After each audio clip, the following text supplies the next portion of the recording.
le réchauffement climatique accélère le réchauffement climatique. Et donc on n'a pas une évolution qui est comme ça, lente et continue, mais on a une évolution de façon exponentielle.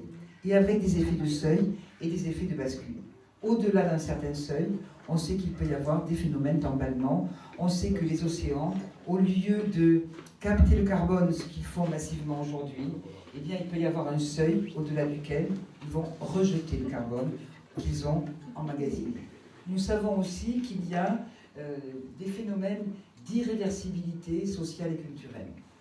C'est des peuples entiers aujourd'hui qui sont menacés, des cultures qui sont menacées, pour diverses raisons, mais aussi pour des raisons écologiques. Et donc il y a une perte de la diversité civilisationnelle de la Terre.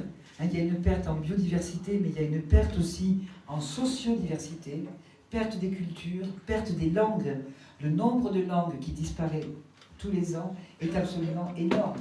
Et donc on est devant un appauvrissement civilisationnel pour ce qu'on appellera la civilisation humaine, au sens très large. Là aussi, il y a des phénomènes d'irréversibilité, et irréversibilité aussi parce qu'il y a des pertes de vie humaine, une précarité terrible, des générations qui sont véritablement sacrifiées et qui engendrent aussi de l'irréversible. Donc l'humanité ne va plus de soi, et donc nous avons les questions qui se posent à nous ne sont pas simplement des simples questions de rafistolage de la charpente, mais de questionnement sur mais quelle est cette charpente?